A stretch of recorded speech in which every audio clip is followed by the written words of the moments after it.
देख रहे हैं BHBC न्यूज। पता नहीं किस किस तरह की बातें की जा रही हैं। तरह तरह से ये सभी सरकारों का एक तरह से हथियार होता है। मेरे को याद है जब अन्ना आंदोलन में हम लोग बैठा करते थे, हमें भी बदनाम किया जाता था। आज किसानों को कहा जा रहा है आतंकवादी हैं, किसानों को कहा जा रहा है राष्ट्रद्रोही हैं। अरे किसान आतंकवादी हो गए और किसान राष्ट्रद्रोही हो गए तो तुम्हारा पेट कौन भरेगा?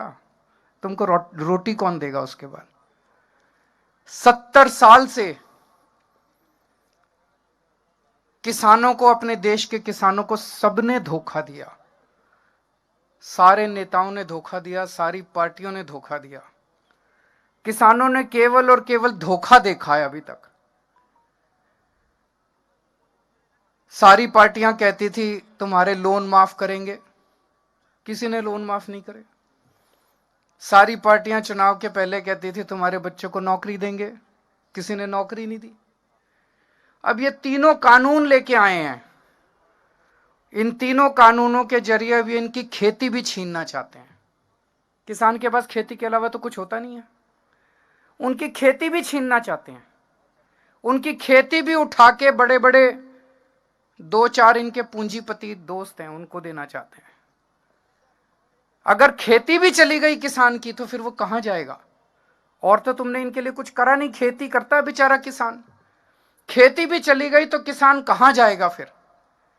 तो जितने किसान, आप सोच के देखो, इतनी ठंड में अपने घर के बुजुर्गों को और बच्चों को लेके जितने किसान बैठे हैं, वो अपने सर्वाइवल के लिए बैठे हैं। क्योंकि अब आर पार की लड़ाई बन गई है। जब खेती भी चली जाएगी और खेती पे बड़े बड़ी कंपनियों का अधिकार हो जाएगा तो किसान के पास कुछ भी नहीं बचेगा। तो अपनी खेती को बचाने के लिए बैठे हैं। अभी केंद्र सरकार ने, इन्होंने अपने सारे बड़े बड़े नेताओं को उतार दिया मैदान में। इन्होंने सारे मंत्री उतार दिए, सारे इनके मुख्यमंत्री उतार दिए। इन्होंने मैदान में आके भाषण दे रहे हैं, इस कानून से किसानों का फायदा है। इसके कारण मैंने इनके सारे भाषण सुने, अभी तक मेरे को एक भी नेता इनका नहीं मिला जो इस कानून का एक भी किसानों को क्या फायदा होगा ये बता सके। आप भी सुन लेना गूगल पे जाके, यूट्यूब पे जाके। जितने ये बड़े बड़े नेता आते हैं सारे क्या कहते हैं? कहते हैं जी हम बताएंगे क्या फायदा होगा। बताओ जी। कहते हैं इससे आपकी जमीन नहीं जाएगी। तो ये कोई फायदा हुआ? जमीन तो है ही आज हमारे पास। इससे आपकी MSP नहीं जाएगी, तो ये कोई फायदा हुआ? इससे आपकी मंडी नहीं जाएगी, ये कोई फायदा हुआ? तो फिर कानून क्यों लाए हो? कानून फाड़ के फेंक दो। आज भी नहीं गई, कानून फाड़ के फेंक। तो इनको कोई फायदा नहीं बता रहे, वो कह रहे कोई नुकसान नहीं होगा, किसानों का कोई नुकसान नहीं होगा। तो फायदा किसका होगा? फायदा उनका होगा। ये साफ जाहिर है कि किसानों का कोई फायदा नहीं है। फिर एक फायदा बताते हैं ये, क्या फायदा? कहते हैं अब किसान मंडी के बाहर पूरे देश में कहीं भी अपनी फसल बेच सकता है। बताओ जी कहां बेचें? मैंने पूछा इनसे, मैंने कहा अभी बिहार में मंडी नहीं है, 800 रुपए क्विंटल बिक रहा है वहां पे फसल। तो आप यही बता दो, 1850 MSP है, 1850 से ज्यादा दाम पूरे देश में कहां बिक रहा है जहां हमारा बिहार और उत्तर प्रदेश का किसान जाके बेच ले? कोई जगह बता दो। मंडी के बाहर तो आधा दाम मिल रहा है, मंडी के बाहर तो 50% दाम भी नहीं मिल रहा। तो ये तो कोई फायदा नहीं हुआ। तो फायदा एक भी नहीं बता पा रहे ये लोग किसानों को। फायदा केवल और केवल पूंजीपतियों को है। केवल। तो आज पूरा देश 2 भागों में बटा हुआ है। एक वो लोग हैं, कुछ लोग हैं जो उन पूंजीपतियों को फायदा पहुंचाना चाहते हैं करोड़ों किसानों का नुकसान करके। एक वो लोग हैं जो किसानों के साथ खड़े हैं, और 4-5 पूंजीपतियों को नुकसान हो जाए तो क्या फर्क पड़ता है? अगर करोड़ों किसानों का फायदा हो रहा है तो उसके साथ खड़ा है देश। एक ये आरोप लगा रहे हैं किसानों को गुमराह किया जा रहा है।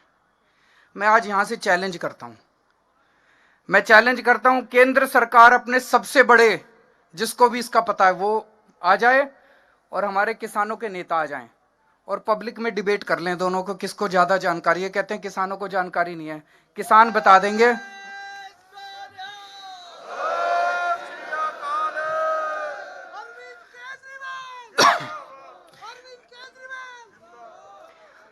मैंने किसान जत्थेबंदियों के जितने नेता हैं, मैंने इनके भी सारे वीडियो सुने हैं। इतने शानदार तरीके से आपको संविधान समझा देते हैं। इनको सारा संविधान पता है, इनको सारा कानून पता है। मुझे पूरा यकीन है जितना इनको पता है उतना तो इनके मंत्रियों को भी नहीं पता होगा। तो मैं आज चैलेंज करता हूं, एक बारी दूध का दूध पानी का पानी भी हो जाएगा कि इनके जितने, जो भी इनके सबसे बड़े मंत्री हैं, जिसको सबसे ज्यादा इसकी जानकारी है, वो आ जाएं और हमारे किसान नेता आ जाएं और पूरे देश के सामने आमने सामने डिबेट हो जाए। पूरे देश को पता चल जाएगा ये कानून कितने खतरनाक हैं और ये कानून कितने गंदे हैं। तो मैं आज उम्मीद करता हूं इस पवित्र स्थान से कि केंद्र सरकार और किसानों की शहादत ना करवाए। 40 से ज़्यादा किसान शहीद हो चुके हैं और अब इनकी आर पार की लड़ाई है। जल्दी से जल्दी केंद्र सरकार इन तीनों कानूनों को वापस ले, एमएसपी की गारंटी दे, उसके लिए कानून लेके आए और अब किसानों का संघर्ष खत्म करवाए। रोज की ताज़ा खबरें सुनने के लिए सब्सक्राइब करें BHPC न्यूज चैनल। साथ ही रोज के नोटिफिकेशन जानने के लिए दबाएं बेल आइकन। साथ ही हमें अपनी राय देने के लिए हमारी वीडियो पर कमेंट करके बताएं और वीडियोस को लाइक और शेयर करना बिल्कुल ना भूलें। आप देख रहे हैं BHPC न्यूज।